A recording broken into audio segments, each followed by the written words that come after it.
고생코아 안녕하세요. 비트코인 48,900달러, 이더리움 4,044달러, 아발란체가 18% 정도 오르며 좋은 움직임을 보여주고 있습니다. 이제 아발란체를 통해서 USDC를 발행할 수 있다는 뉴스가 나오며 모든 코인이 반등하는 와중에 더욱더 큰 상승폭을 보여주었습니다. 생각보다 FOMC 회의에 대한 시장의 반응은 좋았습니다. 사실 저희도 어제 새벽까지 지켜보면서 발표를 다 마친 후에 잤는데 전체적인 회의 내용 정리는 뒤에서 한번 해보도록 하겠습니다. 공포 탐욕 지수는 여전히 29 피어 단계에 있습니다.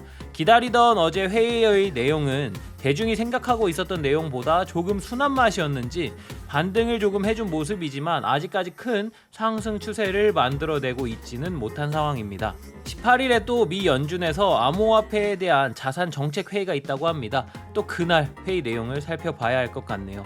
코인베이스에서 미 SEC에 GBTC 그레이스케일의 현물 ETF를 받아달라고 요청했다 합니다.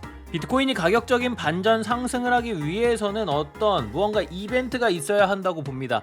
비트코인 현물 ETF가 승인된다든가 아니면 일론 머스크는 아니었으면 하지만 제3의 다른 인물이 새로운 비트코인 옹호자로 탄생하여 세상에 알려준다든가 혹은 완전히 폐쇄하고 있는 중국에서 공식적으로 다시 시장을 오픈한다든가 사실 이 중 가장 베스트는 역시 현물 ETF가 되겠죠.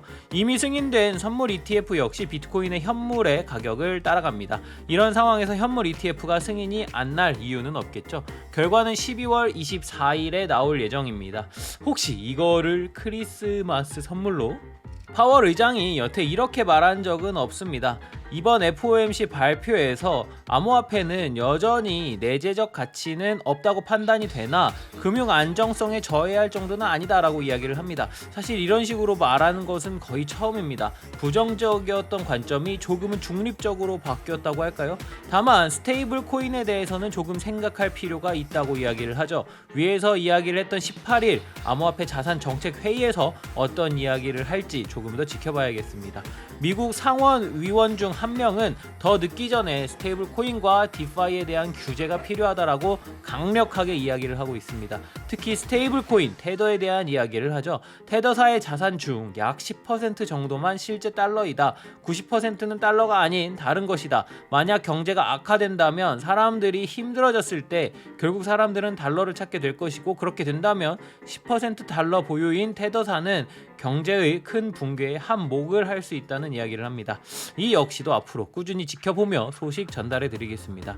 비트코인을 실제 회사의 자산으로 보유하고 있는 회사 넥슨이 이번에 넥슨 아메리카에서 아이템 결제 자체를 암호화폐로 허용하겠다고 발표합니다. 물론 비트코인뿐만 아니라 비트코인, 이더리움, 도지코인 등등 더 많은 암호화폐를 지원하겠다고 이야기를 하죠. 실제로 미국에서는 영화관에서도 암호화폐 결제를 시작하기도 했습니다. 점점 발전하며 다가오고 있는 암호화폐 이런 상황에서 딱 애플, 딱 아마존, 딱 비트코인 결제 지원 시작, 애플페이, 비트코인 결제 딱 한마디 나오면 아마 비트코인은 우리를 태워주지 않고 로켓 마냥 위로 치솟아 버릴 겁니다. 불확실성으로 많은 자산들에게 가격적인 영향을 미치고 있는 오미크론. 최근 영국에서 첫 번째 사상자가 나오며 그 뉴스로 인해 비트코인의 가격도 많이 떨어졌죠. 미국에선 이미 사망자 80만 명, 누적 감염자 5천만 명을 넘어선 코로나, 거기에 새로운 변이 바이러스인 오미크론이 과연 어떻게 미국의 경제 또 전 세계의 경제를 흔들게 될지 아직도 걱정이 됩니다. 하지만 미국의 많은 투자자들은 이미 코로나로 인해 큰 경험을 했고 오미크론으로 인한 중증이 더 강하지 않다면 기존처럼 사람들은 생활할 것이다. 이미 전파력과는 무관하다는 이야기를 하죠. 한국도 이미 다시 거리두기에 들어가며 백신을 맞지 않으면 일상생활이 불가능한 상황으로 변하고 있죠. 점점 제 주변에도 코로나 걸렸다라고 이야기를 하는 사람들이 많아지고 있습니다. 조금은 그래도 두렵습니다. 12월 16일 저는 코인 생존기의 김비트입니다. 오늘 아침 5시 반쯤 잡는 것 같아요. FOMC 회의를 지켜보는데 시장의 추세를 확 꺾어버릴 수 있는 큰 이벤트가 하나쯤 터져줬으면 좋겠습니다. 그럼 오늘도 코인 생존기 출발하겠습니다. 가자! 구독, 좋아요, 알림 설정 부탁드립니다. 오늘도 시청해주신 구독자, 시청자 여러분들 항상 감사하고 사랑합니다.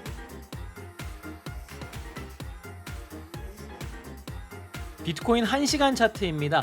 현재 59,000달러에서부터 발생된 파란색 저항선의 저항을 받다가 상승으로 뚫어냈지만 피보나치 0.5의 49,540달러 저항을 받아 힘이 부족한 상태입니다. 현재 주요 저항 및 지지 구간은 검정색 가로줄로 보시면 되겠습니다. 단기적으로 상승 가능해 보이는 구간은 49,540달러, 그리고 이것을 확실하게 돌파하게 된다면 53,489달러까지 볼 수 있겠습니다. 아래로 볼 수 있는 지지 구간은 맨 아래의 검정 가로줄인 45,591달러가 되겠습니다. 현재 큰 틀로 본다면 약 45,600달러에서 5만 달러 사이를 횡보 중이라고 볼 수 있습니다. 하지만 차트에서 보이는 것처럼 고점과 저점이 점점 내려가고 있으며 직관적으로 보이는 추세 자체는 하락 추세 안에 있다고 보는 게 맞는 것 같습니다. 오늘 새벽 모두가 조마조마하게 기다렸던 FOMC 회의가 진행이 되었고 모두가 걱정 반 기대 반으로 기다렸었습니다. 파월 형님의 발표, 기존의 시장이 너무 걱정했던 탓인지는 모르지만 파월이 상당히 매파적으로 나왔지만 시장이 걱정했던 것보단 약한 상황이었는지 반등하는 모습을 보여주었습니다. 연준 발표를 보면 어제 영상에서 이야기했던 것처럼 6개월이었던 테이퍼링 속도를 3개월로 2배로 속도를 높여 3월 안에 마무리한다고 합니다. 미 연준도 인플레이션을 고려한다면 이 높아진 인플레이션은 일단 잡아야 하겠죠. 이는 이미 시장에서 우려하고 예상했던 부분이고 예상대로 결과가 나와 시장에는 큰 충격이 없었던 것으로 보입니다. 미 연준은 21년 올해 말 인플레이션을 5.3% 정도로 예상하고 22년에는 2.6%, 23년에는 2.3% 정도를 예상하고 있다고 합니다. 멈추지 않는 인플레이션, 마지막은 금리 인상 시기가 매우 중요할 것이라고 보여집니다. 금리는 0%를 여전히 유지하겠다고 합니다. 금리 인상 여부에 대해서는 테이퍼링 종료되는 시점과 금리 인상의 시점이 과도하게 차이나지 않도록 하겠다는 것을 봐서는 내년 3월 전후로 주목해서 보면 좋을 것 같습니다. 금리 인상의 경우 내년에 22년 3번을 한다고 합니다. 이 역시 시장에서 예상했던 부분이었던지 그런지 가상자산과 증시에 영향을 미치지는 않았습니다. 금리 인상의 시기를 4월로 예상하는 애널리스트들은 74%, 5월로 예상하는 사람들은 100%입니다. 1년 안에 3번을 진행해야 하니까 최소 5월에는 시작을 해야겠죠. 과연 금리 인상의 정도가 어느 정도일지 궁금하네요. 일단 단기적인 고비는 넘긴 상황으로 보여집니다. 앞으로 시장이 어떻게 반응할지 코인 생존기는 매일 매의 눈으로 흐름을 보고 여러분들께 전달해 드리도록 하겠습니다. 진입해야 할 때는 또 강하게 진입해 주어야 큰 수익이 가능하니까요.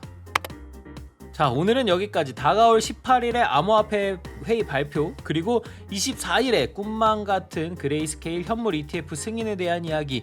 만약 이 두 가지가 긍정적인 상황으로 엔딩을 맺는다면 행복한 크리스마스, 연말을 보낼 수 있겠죠. 모든 구독자분들이 행복해지는 그날까지 코인 생존기는 계속됩니다. 쭉.